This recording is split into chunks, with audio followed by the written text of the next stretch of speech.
dudas, aunque ya la gente lo conoce, pero habemos muchos que apenas acabamos de llegar. Yo llegué ayer. Entonces, hay muchas personas que aunque constantemente nuestro invitado ha estado en este programa con anteriores presentadores, pero siempre nos gusta que las personas que recientemente se han integrado a nuestra zona turística conozcan a quien ya incluso tiene programa de televisión y muy conocido en la zona. Pero queremos indagar un poco sobre algunos temas importantísimos y más que si nosotros nos hemos integrado a la zona turística, es importante conocer de dónde nace un poco esta zona tan importante. Vamos a recibir con nosotros acá a nuestro regidor vocal, también conocido en los medios de gran manera, Oride Martes, quien está con nosotros, hermano. Gracias, Marte Luis. Cruz, bienvenido. Gracias, un placer. El placer es mío y de verdad que cuando me dijeron de esta entrevista me puse muy contento porque sentía que venía como para mi casa. Qué bueno. Así Esta es tu casa. Claro que sí. Muchas gracias, aquí estamos. Vamos a hablar un poquito de la raíz de lo que hoy en día nosotros conocemos como el polo turístico. ¿Ok? ¿Por qué este tema? Porque habemos muchos que vivimos acá, como lo acabo de indicar, pero no conocemos de dónde nace todo esto. Así es. Vamos, yo sé que serían 8 programas para hablar de muchas cosas. Ya hemos tocado estos temas con otras personas, pero es bueno hablar con el señor Martes porque él es de acá, sus padres son de acá, son oriundos reales. Incluso me llamó la atención porque fuera de cámara hablamos hasta de burrito. Sí. Movimiento. Háblame de dónde nace esta zona turística, Verón. Vamos a hablar primero de Verón. Basado a eso, discúlpeme que le interrumpa, es muy importante porque se puede decir que el 90% de las personas que viven aquí vienen de otro pueblo. Sí. Sin embargo, Oride es nativo de aquí. De acá, correcto. Sí, son pocas las personas con las que nos encontramos que pueden decirnos, sí, yo nací aquí en Verón. Así es. Bueno, talmente como ustedes lo dicen. Nazco acá en el 1983, soy ya un joven, ¿verdad? Sí. Todavía podemos decirlo. Que no, eso fue ahorita. Sí, eso fue ahorita. Soy miembro de una familia de 10 hermanos, todo de padre y madre. Mi papá llegó a la zona en el año 70, imagínate tú, ha llovido mucho de ahí para acá. Sí. Y nada, se instala acá en esos años, porque en ese tiempo muchos cibaeños, mi papá es oriundo del Cibao, y exacto, y muchas personas venían en esos tiempos a trabajar lo que era el tabaco, el carbón, y algunos temas como de ganaderías y eso. O sea que parece contradictorio porque aquí tenemos una zona que es rocosa, sí, y como personas venían desde tan lejos justamente a trabajar la tierra cuando dejaban la masa en otro lado. Entonces era un asunto así, y todavía a la fecha hay personas que se preguntan cómo esas personas llegaron, cómo se motivaron para acá. Pero tengo que decirte que aquí se producía mejor carbón y el mejor tabaco. Wow. El tabaco era comercializado. Me estoy desayunando. Claro, aquí se producía en grandes cantidades, venían camiones a llevar el tabaco que se producía aquí en Verón. Ellos venían no con los fines quizás de quedarse, sino una temporada. Sí. Imagínate, hacían una choza, eran camiones que venían de hombres a trabajar, duraban un tiempo, volvían, y muchas personas se fueron, no pernotaron acá en nuestra zona turística, lo que es hoy la zona turística. Claro. En ese momento ni pensarlo, pero realmente en ese tiempo eran muy diferentes las cosas, y mi papá fue uno de los que decidió quedarse, a luchar en esta zona, donde todavía tú cerrabas un pedazo de tierra y ya tú lo trabajabas y duraba todos los años que tú querías. Y fueron de las personas que pudieron perdurar en los años, en el tiempo, trabajar la tierra, la ganadería, la agricultura. Y bueno, al pasar los años, sorpresa, mira lo que ha realmente ocurrido, un crecimiento. Sí. Nosotros hemos visto el crecimiento constante, puedo decirte. Paso a paso de lo que tiene que ver la zona, cada etapa de la pista de aterrizaje del aeropuerto. Nosotros nos criamos donde está la pista. Wow. Ahí donde aterrizan los aviones era nuestra tierra. Cercanía con el mar. Claro, no, era más cercana acá, en la etapa media que se hizo. Porque el aeropuerto de Punta Cana no fue construido de un tirón, no, eso fue por proceso. Primero era recuerdo, una pequeña pista de grama frente al mar. que aterrizaban avionetas pequeñitas, y ahí que inicia, no aquí donde está el aeropuerto. Inicia allá, entonces poco a poco exactamente, y ya para el 83 es que aterriza el primer avión internacional que vino de Puerto Rico. O sea, estamos hablando, te lo estoy minimizando, pero estamos hablando de una historia interesantísima de lucha de ciudadanos que vinieron acá a la zona, y en esos años también el empresariado empezó a dar sus señales. Discúlpame, yo sé que hoy vamos a tener un pleito de todo lo que ustedes quieran preguntar, estamos acá. ¿Quién en realidad, porque tengo dos nombres y quiero reconfirmar, quién en realidad descubre esto como un lugar turístico? ¿Ok? Porque tengo varias personas me dan varias versiones, pero una persona como tú, que estuvo ahí donde estaba el aeropuerto, me puede decir quién, y si la historia es cierta, de que era un viaje a Puerto Rico, miraron abajo y dijeron, epa, déjame ver esto. bueno, lo que quizá tú has escuchado a lo mejor parte, pero según he tenido incluso conversaciones con lo que fueron los principales, ¿verdad?, promotores de esta zona y que tuvieron la visión, sabes que quien vino principalmente a invertir a la zona no fueron los Rainieri en ese entonces, fue Teodoro Tequil, como le dicen Tequil en esos años, donde en realidad vino a explorar la zona porque le habían hablado realmente de lo que tenía que ver esta zona, y no necesariamente fue que alguien vino, aterrizó, aquí hay bonita playa, vino por referencia. Entonces ya ahí en ese caso, recuérdate que Don Frank era piloto. Y Don Frank era de los pocos pilotos que hablaban el inglés, y él como americano necesitaba a alguien que realmente hablara el idioma, pero el visionario realmente, aparte de Tequil, era Don Frank, que también pudo ver en el futuro lo que podía hacer esta zona, y es donde también se interesa, ¿verdad? Ya es una larga historia con relación a lo que tiene que ver este tema, pero el principal fue Teodoro Tequil. Entonces mi historia no estaba mal, porque yo conversaba con varias personas y precisamente le decía ese tema, que era el señor Tequil, quien fue que realmente... Pero sabemos que nos han notificado que hubieron también por parte del gobierno en los tiempos de Guzmán, donde ya se estaban poco a poco desarrollando algunos lugares de la zona. Bueno, todavía, cuando... No turísticos, sino... No, porque aquí, por ejemplo, lo que más podía ver era los campesinos que venían en esos años, labrar la madera, porque aquí había una zona donde se sacaba mucha madera, incluso se sacaba madera de aquí para Puerto Rico, eso sí, es cierto.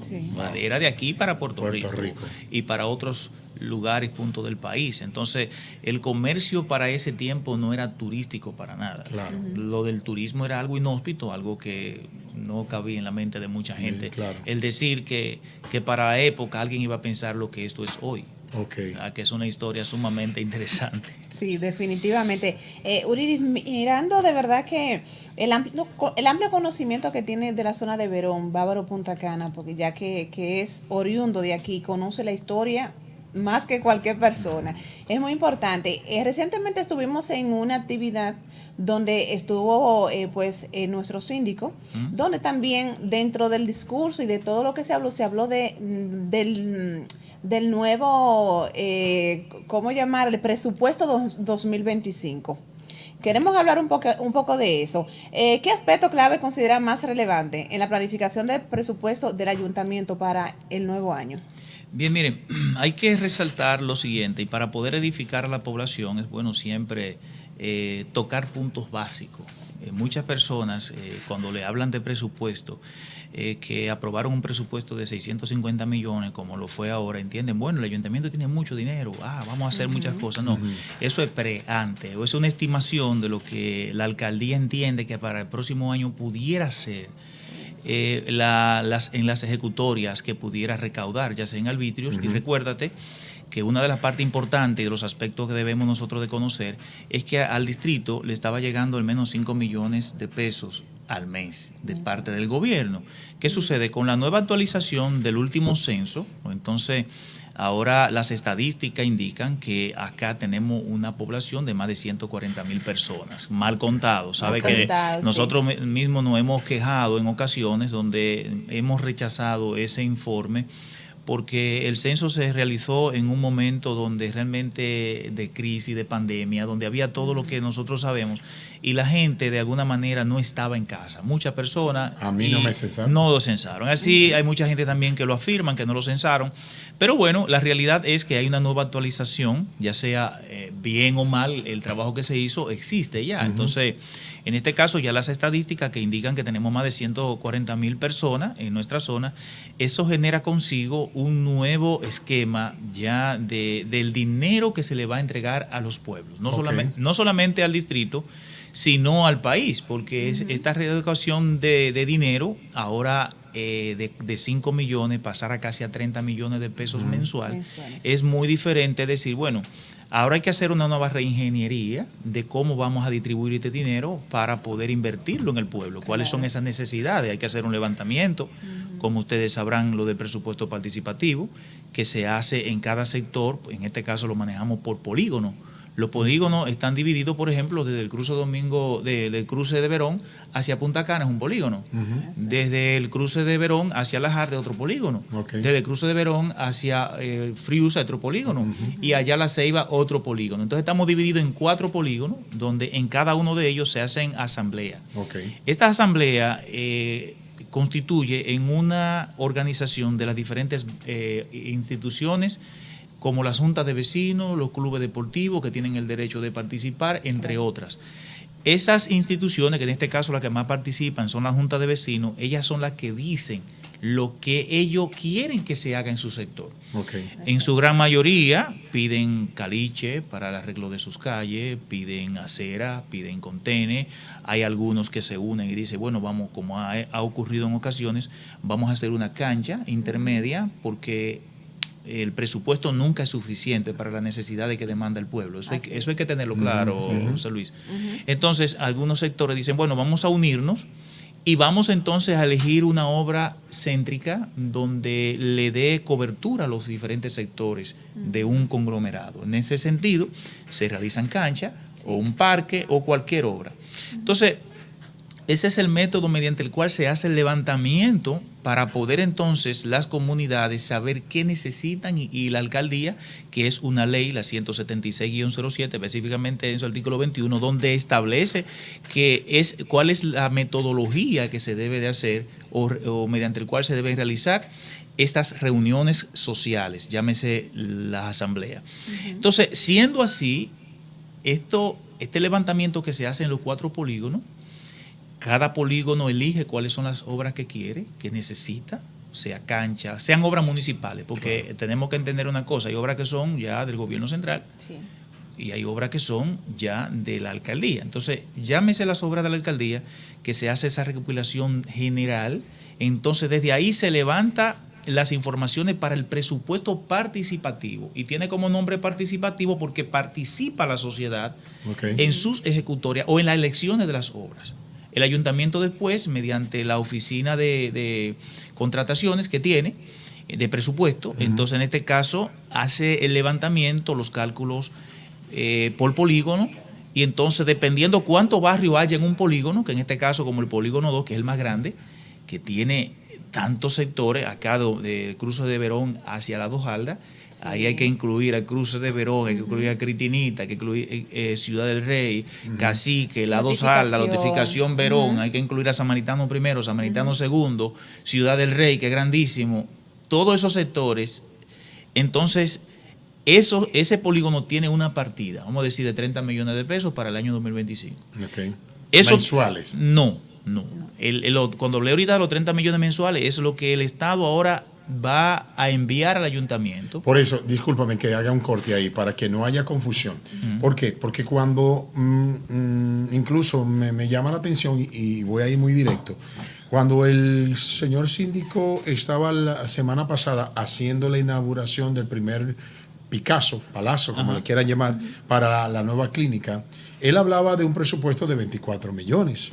te escucho ahora hablar de un presupuesto de aproximadamente 30 millones. No, para ver si, porque para... fue lo que aumentó más lo que estaba llegando antes. Ahí es que hacen los 30 millones. Entonces se sumó 24 millones. Se sumó 24 millones. Perfecto. Ahora, sácame de otra duda y disculpa. Ahorita me hablabas de aproximadamente unos 600 millones y algo. 650 millones. Sí, pero cuando me habla de, pongamos ahora 30, ya yo saqué mi cuenta de una vez, ya yo saqué que eran aproximadamente unos 360 millones. Entonces, ¿cómo se divide esa parte más la otra diferencia que sería semejante, pero no un poquito menos? Importante esa pregunta que tú haces. Recuérdate que esa es la parte de los 300 y tantos millones de pesos que entra de parte del Estado. Como antes no llegaba a esa cantidad, ahora hay que hacer, como te dije, una reingeniería para ese dinero.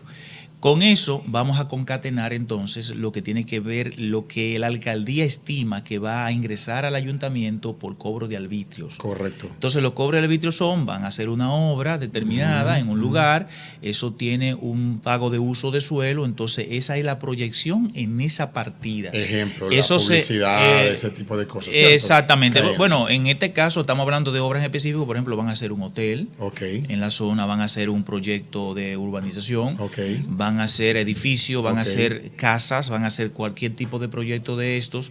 Estos proyectos pagan un uso de suelo. Pero ahorita una pregunta, y discúlpame que de no, pregunta tranquilo, puede preguntar lo que sí, si está a nuestro alcance, de seguro tendrá la respuesta. Cuando me hablas en el tema de que pongamos un suelo donde se va a hacer un hotel, pero tengo la duda, ¿ese beneficio no le llega directamente a Verón o primero va por vía Higüey todavía? Mira, ya hay un acuerdo, de hecho se está ejecutando así, donde el 50% va a Higüey y el 50% se queda en Verón. Se envían dos cheques, uno a Verón y uno a Higüey. El ayuntamiento de Verón es el que tiene en este caso la custodia de esos recursos, porque ya la nueva ley de ordenamiento territorial que va a entrar en vigencia el próximo año le da autonomía a la alcaldía local para poder tener una oficina de planeamiento urbano, que ahora mismo hemos tenido una oficina técnica que es refrendada por las decisiones de Higüey. Higüey es la que realmente ha estado gobernando a Verón. Nosotros somos una junta distrital con limitaciones. Entonces, esa prerrogativa que todavía tiene la alcaldía de Higüey, de que ellos son el municipio cabecera y que allí se sellan los planos y todo esto. Entonces ya el ayuntamiento de Higüey y el ayuntamiento de Verón, claro, han enfocado su mirada en qué se necesitan uno al otro, porque no vamos a decir que Higüey no necesita Verón y que quizá algunos recursos, a lo mejor más adelante habrá que discutir con ellos de que le llegue algo a Higüey. Higüey no se puede morir de inmediato, ni de inmediato ni después, sino que buscarán la forma de que esos recursos que le van a dejar de ingresar por concepto de pago de Verón, el Estado, en esta nueva reeducación de recursos, podrá solventar ese déficit, esa necesidad que ellos seguro van a tener. Pero el distrito debe de seguir avanzando. El distrito no se puede detener. Verón se debe de independizar en su momento por completo. Debe de ser municipio. ¿Eso también caía bajo la liga?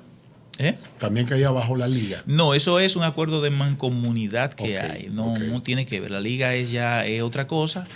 Pero en ese caso ya con relación a lo que tiene que ver, que tú me preguntabas de los recursos, es ahí donde se completa o donde se estima completar los 650 millones que el ayuntamiento hace a través de su departamento una estimación de que, bueno, nosotros vamos a querer construir, por ejemplo, el play. Como hay un play acá que se quiere hacer, ese play, debe de haber un presupuesto de inversión para ese play. Bueno, en tal barrio se necesita una cancha, vamos a sumar cuántos se van en esa cancha. Vamos a ver ahora el mercado municipal, que es una de las obras que el ayuntamiento quiere hacer para el próximo año, aunque es con ayuda del gobierno, porque el gobierno está invitando a las alcaldías del país para que éstas entonces envíen 3 obras o 4 principales que entienda que el gobierno debe de hacerla en esas localidades. Y el ayuntamiento, una de las que ha puesto es justamente el mercado municipal. ¿Cuántos recibían antes? 5 millones de pesos. Mensuales. Pero solamente eso es por parte del Estado. Estamos hablando de solamente unos 60 millones al año. Por ese concepto. No, porque no puedo decirte por eso. Las recaudaciones por pago del arbitrio siempre han sido más que lo que el Estado envía. Sí, estoy claro con eso. Pero como ahora hablamos de unos 600 que no tiene que ver con los arbitrios ni nada de eso, ¿cierto? Sí, claro. También. Recuérdate Recuérdate que hay dos partidas, que es la que el Estado envía. Que son, en este caso, los 360 millones. Ajá, exactamente. Okay. Y la otra parte, para llegar a los 650, es lo que se estima que pudiera recaudarse. Ese dinero, le aclaro al pueblo, no está en una cuenta. Okay. Ese dinero no lo tiene el ayuntamiento en mano. Es como el mismo Estado que crea una ley cada año para el presupuesto general de la nación. Entonces, ¿qué hace el Estado mediante la ley? Bueno, nosotros vamos porque lo tiene que hacer todo ayuntamiento y el mismo Estado. Es la ley que lo obliga. Para ello decir entonces, bueno, mira, el gobierno tiene un presupuesto del próximo año y por eso venía lo de la reforma fiscal y hay mucha gente que no entiende nada de esto. Era de 50,000 millones de pesos para el próximo año. El gobierno central tampoco tiene ese dinero en cuenta. El gobierno lo que hace es que crea el presupuesto. Entonces, hay una ley que hay que promulgarla de presupuesto que dice, bueno, mira, esos 50,000 millones de pesos hay que buscarlo para el próximo año 2025. ¿Cómo lo va a buscar? ¿Qué hace ellos? DGI, súbeme tal tasa. Aduana, haz tal cosa. Todas esas instituciones que son recaudadoras del Estado, entonces ejecutan y dicen, bueno, tú no ves que el IPI era o es en la actualidad de un 1% de tu patrimonio al año y iba a ser o es exento en el momento de unos 8 millones y tantos de pesos, que después de ahí es que un ciudadano, un contribuyente paga, porque ya la inflación se ha llevado lo que tiene que ver el valor de las cosas. Entonces, ¿qué sucede? El gobierno quería empezar a cobrar el IPI a partir de los 5 millones, no de los 8. Claro. O sea, que tú ibas a tener que decir, bueno, pero que cualquier casa cuesta 5 millones de pesos, porque la inflación ya hace que solamente la suma se escuche mucho, pero en esencia el valor no lo tiene. No lo tiene. Eso es así. Tenemos que ir a comerciales y regresamos. No crean que él se va, porque tiene muchas cosas todavía. Y hay que aprovecharlo al 100%. Apenas llevamos una pregunta. Sí. ¡Wow! Mira por debajo. Señores, vamos a comerciales. Regresamos de inmediato con nuestro invitado, Oridi Martis, quien está con nosotros, y estaremos hablando sobre otros temas. Y continuamos con este tema que es bastante extenso, porque él habla y yo pregunto y pregunto, que se me siguen llegando. Señores, continúe con más, De Frente con la comunidad. Ya regresamos. De Frente con la comunidad, donde juntos interactuamos y compartimos